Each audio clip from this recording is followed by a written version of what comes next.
Hello everyone, welcome back to my channel. আবার একটা বড় ভিডিও নিয়ে তোমাদের সামনে চলে আসলাম। তো তোমরা সবাই কেমন আছো? আমি তো একদমই ভালো নেই, মানে আমার 3-4 দিন ধরে এত জ্বর যে আমি কিছু খেতে পাচ্ছি না, চলতে পারছি না, সারাদিন শুধু শুয়ে শুয়ে কাটাচ্ছি আর ঘুমাচ্ছি। তো আজকে একটু ভালো হয়েছি। তো আজকে এখন আমরা যাচ্ছি একটা মানে মায়ের জন্য একটা গিফট নিতে। গিফট বলতে আমরা সেটা দেওয়ার কথা ছিল ইয়েতে তোমার দুর্গাপূজার সময়, কারণ তার জন্য দুর্গাপূজার মোটামুটি 10-12 দিন আগে আমরা ওটা বানানোর জন্য অর্ডার করতে দিয়ে এসেছিলাম, কিন্তু সেটা মানে হয়নি। মানে কারণ ওই যে তখন তো ঠাকুমার শরীর খারাপ ছিল, বাড়ির ওইরকম পরিস্থিতির জন্য আমরা যাইনি। আর আজকে মানে তারপরে এতদিন ধরে ঠাকুমার একটু মানে ঠাকুমা একটু সুস্থ হলো, তো এখনও তো পুরোপুরিভাবে ঠাকুমা সুস্থ হয়নি, মানে একটু ভালো হয়েছে। তো এখন আবার তারপরে বাড়ির আমাদের এক এক করে আমার ভাইয়ের জ্বর শুরু হয়ে গেছে। তো আজকে আমরা মানে আমার একটু ভালো লাগছে, ওই জন্য ভাবলাম যে আজকে গিয়ে নিয়ে চলে আসি জিনিসটা। তোমরা সেটা দেখতেই পাবে কি হয়। মানে একটা সোনার জিনিস মায়ের জন্য ছোট্ট একটা জিনিস বানাতে দিয়েছিলাম, তো সেটা তোমরা দেখতেই পাবে ভিডিওটা। আস্তে আস্তে দেখতে থাকো, চলো। তো এখন আর কি বলবো, আমার গলার আওয়াজ মানে ভীষণ খারাপ লাগছে, বুঝতে পারছি, একটু তোমরা ম্যানেজ করে নিও। আর শরীরেও খুব দুর্বল লাগছে। তো এখন যাব, গিয়ে শুধু নিয়ে টিয়ে আবার চলে আসব। আর মাঝে কেমন কি মানে কথাবার্তা হয় ইন্টারেস্টিং, এগুলো সব কিছু তোমরা দেখতে থাকো, চলো। তো এখন আমরা যাচ্ছি বাড়ি থেকে। এখন বাজে সন্ধ্যা 6:30, না 6:30, বেশি দূর না, কামারপাড়াতেই অলরেডি বললাম। তার জন্য একটা টোটোতে করে 5 মিনিটে পৌঁছে যাব। আসো।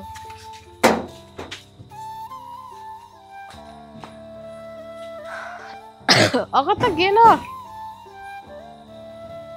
আমরা চলে এসেছি এখানে, সোনার দোকানের সামনেই দাঁড়িয়ে আছি।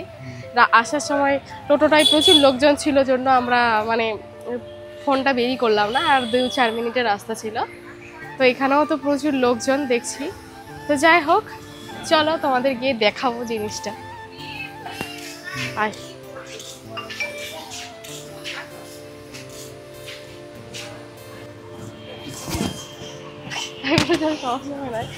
ওই চোখের এটাও এর থেকে নিয়ে চোখের এটা। আর দেখো আমার এখানে চোখের এখানে কি এটা এত কাছ থেকে কেন দেখাচ্ছে, এটার ওষুধ নিতে।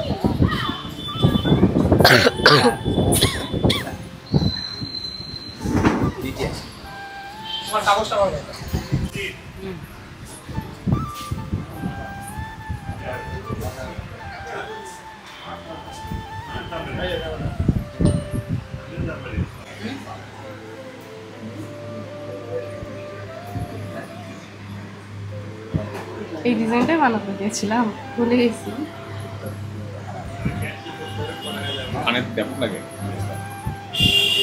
ভালো লাগছে।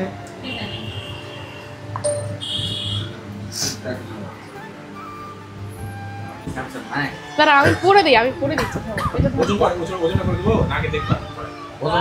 আচ্ছা, ওজনই করেই দাও, একবারে পড়বে তাহলে।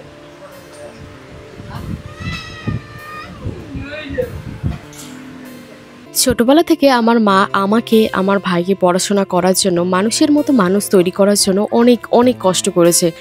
এত কিছু করেছে যে মানে বললেই শেষ করতে পারবো না। জীবনে অনেক কিছু স্যাক্রিফাইস করেছে আমাদের জন্য, কখনো নিজের কথা ভাবেইনি। তো মায়ের সেই ঋণ তো আমরা কোনোদিন শোধ করতে পারবো না, তবে চেষ্টা করব এখন থেকে একটু একটু করে মাকে অনেক খুশি দেওয়ার। তো সেই জন্য দুর্গাপুজোর উপলক্ষে মায়ের জন্য মানে দুর্গাপুজোতেই চেয়েছিলাম যে মাকে আমরা সেই সোনার ছোট্ট উপহারটা দেওয়ার জন্য, কিন্তু বাড়ির তো পরিস্থিতি সেই সময় অনেক খারাপ ছিল, তোমরা সবাই সেটা জানো, যার কারণ সেই সময় হয়নি। তো আজ সেই জন্য আজকে একটা দিন করে আমরা গেছিলাম আর আজকে দিলাম। তো এটা দেওয়ার পরে তো আমার অনেক মানে আমার নিজের অনেক ভালো লাগছে, সাথে মাও অনেক খুশি হয়েছে, মায়েরও খুব পছন্দ হয়েছে, কারণ যে ডিজাইনটা বানানো হয়েছে এটা মায়ের পছন্দতেই বানানো হয়েছে। তো তোমাদের কেমন লাগছে আমাকে কমেন্টে জানিও। মায়ের এই ডিজাইনটা তোমাদের কেমন লাগলো আমাকে কিন্তু কমেন্টে অবশ্যই জানিও। আমাদের এখানে দোকানে হয়ে গেছে বলতে আর একটু টাইম লাগবে। তো মাকে এখানে বসিয়ে রেখে আমরা এখন যাচ্ছি হচ্ছে ওষুধের দোকানে, মানে পাশে রাস্তার ওই পাশে ওষুধের দোকানে যাচ্ছি ওষুধ নিতে, কারণ আমার এই যে চোখের এখানে কিছু একটা হয়েছে, মানে জানি না কি, কিন্তু খুব ব্যথা করছে এই জায়গাটা। তো চলো দোকানে যাই ওষুধের।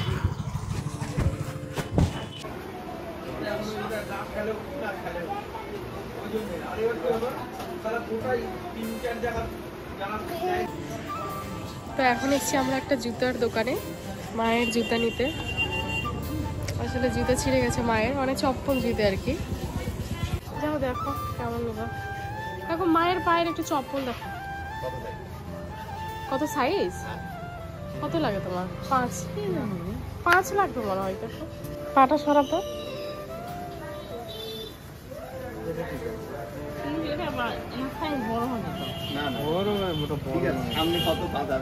ফিতাটা ছাড়বে না, ঢিল ছাড়বে না। যদি ঢিল না ছাড়ে তাহলে ঠিকই আছে, কিন্তু ঢিল ছাড়লে অনেকটা বড় লাগবে। ভালো লাগছে? ঠিক আছে। কত করে এগুলো? 130। মাকে চপ্পল কিনে দেওয়ার পরে আমি আর ভাই একটা দোকানে গিয়েছিলাম মোমো খাওয়ার জন্য, কিন্তু মানে আমরা যার আগে মোমোর দোকানটার অলরেডি সব মোমোগুলো শেষ হয়ে গেছিলো, জন্য আমরা মোমো পাইনি। তো পাশের একটা চাউমিনের দোকানে আমরা চাউমিন খেয়েছি অল্প। আমি অত খাইনি, কারণ আমার না মুখের জ্বরের পর থেকে মুখের টেস্ট একদম খারাপ হয়ে গেছে, আমার খেতে কিছুই ভালো লাগছিল না। তো আমি অল্প একটু খেয়েছি আর ভাই খেয়েছে। তো তারপরে আসার সময় আমি ওই জন্য কয়েকটা চকলেট নিয়েছিলাম, পার্ক চকলেট, যেটা আমি বসে বসে খাচ্ছিলাম আর মানে গল্প করছিলাম। বাট জানি না মাইকটার কিছু একটা প্রবলেম হয়েছিল, জন্য কোনো ভয়েসই এই জায়গাটা শ্যুট করা হয়নি, তাই আমি আলাদা করে ভয়েস দিচ্ছি।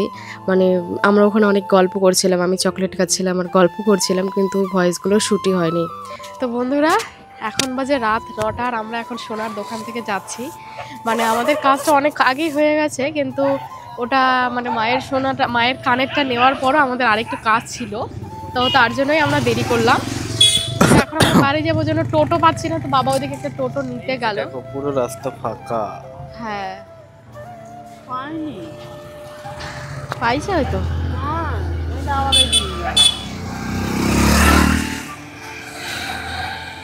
ওই তো ওই দিকে গেল। হ্যাঁ ওই টোটোটা পেল।